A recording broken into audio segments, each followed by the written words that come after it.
Student, welcome to my channel Sarvan lecturer. जितने भी student class 10th में हो 2023 बोर्ड एग्जाम में हिंदी का पेपर देने वाले हैं तो आज के इस वीडियो को लास्ट तक जरूर देखना।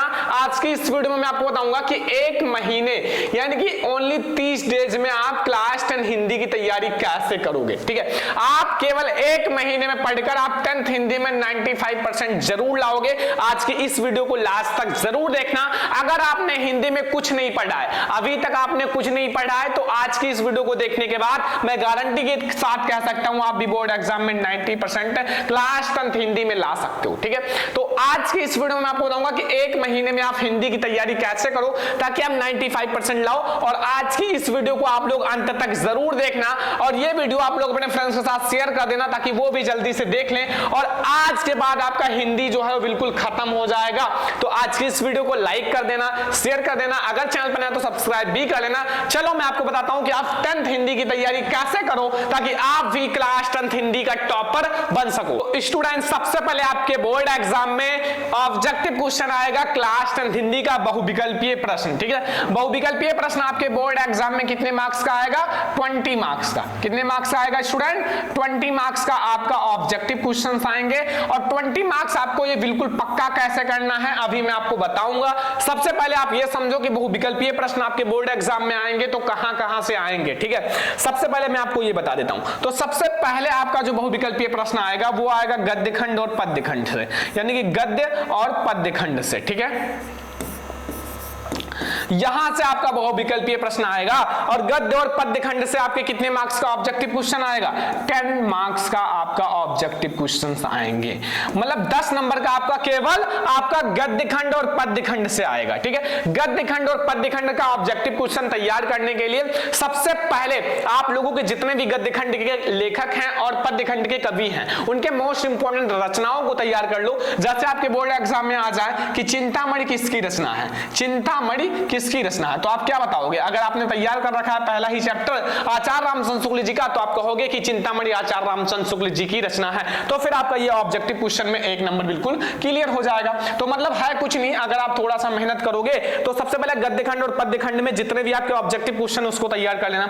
ठीक है, आप लोग कम से कम 10 ऑब्जेक्टिव क्वेश्चन एक दिन में तो तैयार ही कर लो। ठीक है, ताकि आप लोगों का कुछ ना बचे। एंड दूसरा आप लोगों को रस, छंद एवं अलंकार का ऑब्जेक्टिव क्वेश्चन तैयार कर लेना है। रस, छंद एवं जो आपका अलंकार होता है। ठीक है, रस, छंद एवं अलंकार का ऑब्जेक्टिव क्वेश्चन ये आपके बोर्ड एग्जाम में 3 मार्क्स का आएगा। कितने नंबर का आएगा? 3 मार्क्स का। ठीक है, ये आपके बोर्ड एग्जाम में 3 मार्क्स का आएगा, रस, छंद एवं अलंकार। अगर आप इसको पढ़ लोगे तो आपका 3 नंबर यहां से बिल्कुल पक्का हो जाएगा। ठीक है, ये 3 नंबर आपका बिल्कुल पक्का हो जाएगा। और ये आप लोग कम से कम एक दिन में एक यानी कि 3 ऑब्जेक्टिव क्वेश्चन तो कंप्लीट ही कर लो। जैसे एक आप रस का कंप्लीट कर लो, एक छंद का, एक अलंकार का। ठीक है, तो हो जाएगा आपका 3 मोस्ट इंपोर्टेंट ऑब्जेक्टिव क्वेश्चन। इसमें आप ज्यादा 10-10 ऑब्जेक्टिव क्वेश्चन आप 10 रस का, 10 छंद का, 10 अलंकार का कंप्लीट कर लोगे, आपका पूरा ऑब्जेक्टिव क्वेश्चन पक्का हो जाएगा रस, छंद, अलंकार का। तीसरा आप लोगों को जो तैयार करना है वो है आपका जैसे उपसर्ग एवं प्रत्यय का ऑब्जेक्टिव। देखो बच्चों, आपका 20 नंबर का ऑब्जेक्टिव आएगा, 2 नंबर का आएगा। ठीक है, मतलब 1-1 नंबर का। तो आपके जो रस, छंद, अलंकार, उपसर्ग, प्रत्यय एंड तत्सम, तद्भव, धातु रूप, शब्द रूप, इन सब को मिलाकर आपका 20 नंबर का ऑब्जेक्टिव क्वेश्चन आएगा। अब इस 20 नंबर के ऑब्जेक्टिव क्वेश्चन को सबसे पहले कैसे कंप्लीट करना है? सबसे पहले आपके पास कोई भी है, जैसे आपके पास क्वेश्चन बैंक है। ठीक है, क्वेश्चन बैंक, तो आपके पास जो भी क्वेश्चन बैंक है उसके लिए आपको क्या करना है? सबसे पहले क्वेश्चन बैंक में जितने भी ऑब्जेक्टिव क्वेश्चन है और उसमें जितने भी मोस्ट इंपोर्टेंट, ठीक है, मोस्ट इंपोर्टेंट ऑब्जेक्टिव क्वेश्चन है उस पर टिक लगा लो। उस पर टिक लगाने के बाद आपको टारगेट बनाना है कि हमें 20 ऑब्जेक्टिव क्वेश्चन डेली तैयार करना है। 20 ऑब्जेक्टिव क्वेश्चन डेली। जब आप डेली 20 ऑब्जेक्टिव क्वेश्चन कंप्लीट करोगे, ज्यादा से ज्यादा 15 मिनट लगेगा 20 ऑब्जेक्टिव क्वेश्चंस को तैयार करने में। 15 मिनट में आप पूरा एक दिन का आप objective question 20 objective question complete कर सकते हो। फिर आपका ऑब्जेक्टिव क्वेश्चन ऐसे ज्यादा से ज्यादा 1 महीने से कम में आपका पूरा ऑब्जेक्टिव क्वेश्चन खत्म हो जाएगा, कुछ नहीं बचेगा ऑब्जेक्टिव क्वेश्चन में। इस तरह से अगर आप ऑब्जेक्टिव क्वेश्चन कंप्लीट करते हो तो फिर आप लोगों का 20 नंबर बिल्कुल ऑब्जेक्टिव क्वेश्चन का पक्का हो जाएगा। इससे बाहर आपके बोर्ड एग्जाम में नहीं आएंगे।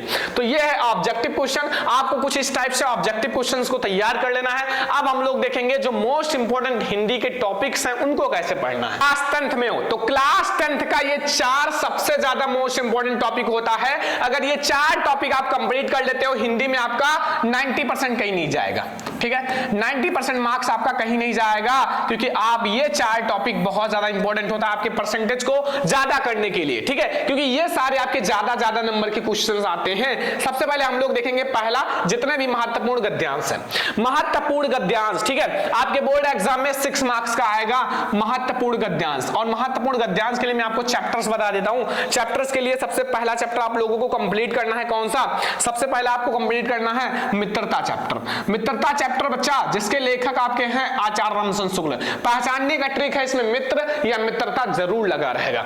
दूसरा हमारा है ममता चैप्टर। ममता चैप्टर के जो लेखक हैं वो हैं जयशंकर प्रसाद जी। इसमें मां या ममता जरूर लगा रहा होगा। तो ये आपके महत्वपूर्ण गद्यांश के आपके मोस्ट इंपोर्टेंट चैप्टर हैं। इन दोनों को आपको कंप्लीट कर देना है। इसमें से आपके 5 ज्यादा 4 आपके मोस्ट इंपोर्टेंट गद्यांश होंगे, ठीक है। तो ये आपका मोस्ट इंपोर्टेंट गद्यांश आपका कंप्लीट हो जाएगा। तो ये आपका 6 नंबर बिल्कुल पक्का हो जाएगा।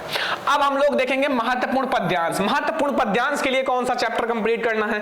महत्वपूर्ण पद्यांश के लिए आप पहला चैप्टर कंप्लीट कर लेना जो आपका सूरदास जी का पद है, ठीक है। और दूसरा आपको कंप्लीट कर लेना है धनुष भंग वन पथ पर, धनुष भंग वन पथ पर। और तीसरा आपको कंप्लीट कर लेना है भक्ति नीति, भक्ति नीति। तो ये आप लोग 3 चैप्टर आप लोग मोस्ट इंपोर्टेंट पद्यांश का तैयार कर लेना। मोस्ट इंपोर्टेंट पद्यांश का ये 3 चैप्टर तैयार कर लेना। और गद्यांश का आपका यहां से 6 और 6 12 नंबर बिल्कुल पक्का हो जाएगा, ठीक है। ये 12 नंबर आपका बिल्कुल क्लियर हो जाएगा अगर ये कंप्लीट कर लोगे तो। अब आपका आता है महत्वपूर्ण जीवन परिचय। मोस्ट इंपोर्टेंट जीवन परिचय कौन सा आपको तैयार करना है स्टूडेंट? मोस्ट इंपोर्टेंट जीवन परिचय के लिए सबसे पहला आपको तैयार कर लेना है आचार्य रामचंद्र शुक्ल जी का। दूसरा आपको जयशंकर प्रसाद जी का। ये आपके दोनों कवि हैं, सॉरी लेखक हैं। क्या हैं? लेखक हैं। अब आपको आना है कवि के लिए, ठीक है। कवि में आपका तीसरा जो मोस्ट इंपोर्टेंट है वो है सूरदास जी का। कौन है? सूरदास, ठीक है। और चौथा जो आपको कंप्लीट करना है वो है तुलसीदास। तुलसीदास का जीवन परिचय। और 5वां जो आपको कंप्लीट करना है स्टूडेंट वो हमारा है महादेवी वर्मा का। कौन है? महादेवी वर्मा।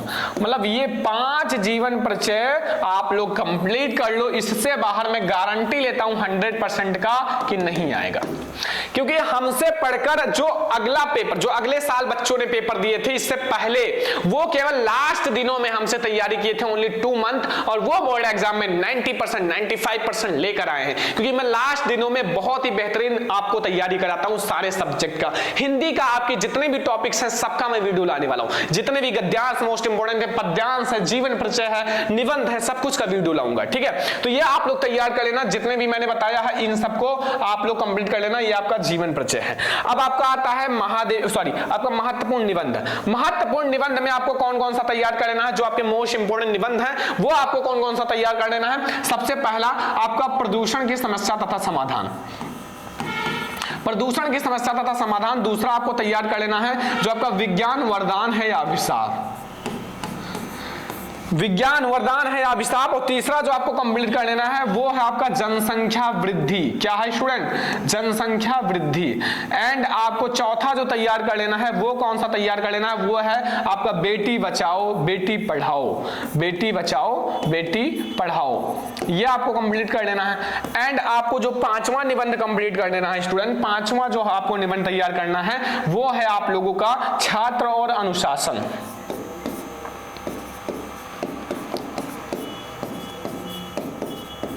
छात्र और अनुशासन।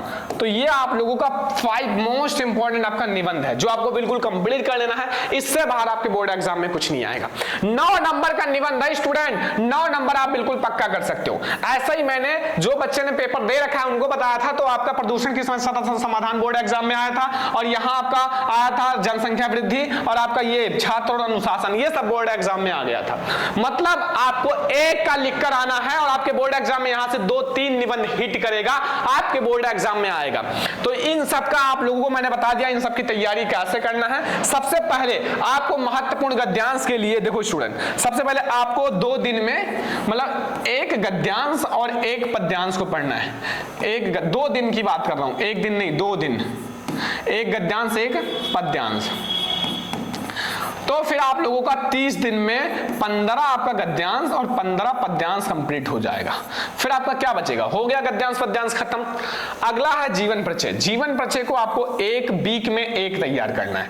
1 वीक की बात कर रहा हूं, ठीक है, यानी कि 1 हफ्ते में 1 जीवन परिचय। अगर 1 जीवन परिचय तो आपका 1 महीने में 5 जीवन परिचय हो जाएगा। और निबंध आपको कैसा तैयार कर लेना है, निबंध के लिए आपका महत्वपूर्ण निबंध है, इसमें आपको 1 हफ्ते में, ठीक है, 1 हफ्ते में 1 निबंध आपको कम से कम तैयार करना है। 1 हफ्ते में 1 निबंध, फिर आपका यहां से निबंध भी तैयार हो जाएगा, ठीक है। तो मतलब आपको ये 4 टॉपिक अगर आप कंप्लीट कर लेते हो तो हिंदी में आप आसानी से 80% 85% ला सकते हो। अभी मैं आपको आगे और भी चीजें बताऊंगा, ठीक है, उसको आपको तैयार करना है। अब देखो स्टूडेंट, सबसे पहले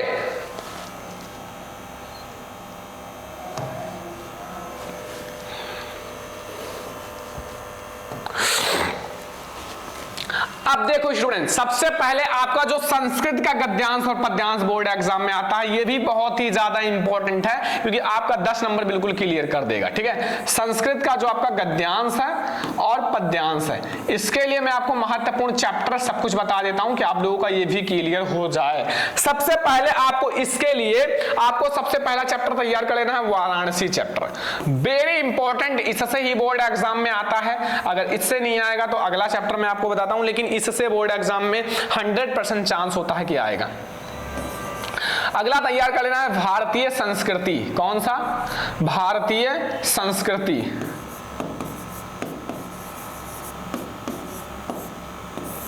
भारतीय संस्कृति। एंड तीसरा जो आपको तैयार कर लेना है वो है वीरः वीरेण पूज्यते। वीरः वीरेण पूज्यते।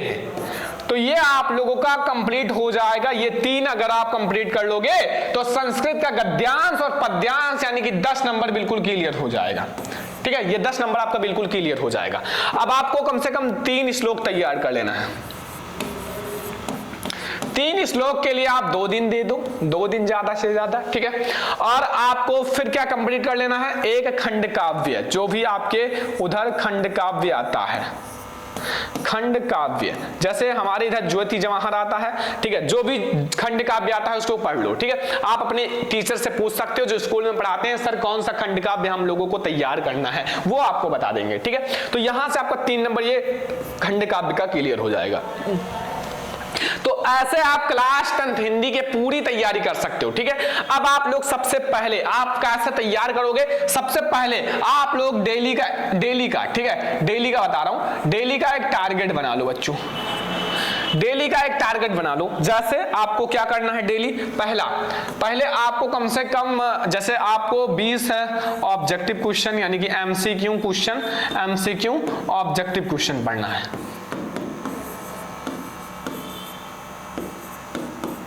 ठीक है। ये आपका पहला टारगेट हो गया। दूसरा आपको कंप्लीट करना है कि आपको 2 दिन में, ठीक है, यहां में 2 दिन में आपको एक गद्यांश और एक पद्यांश पढ़ना है।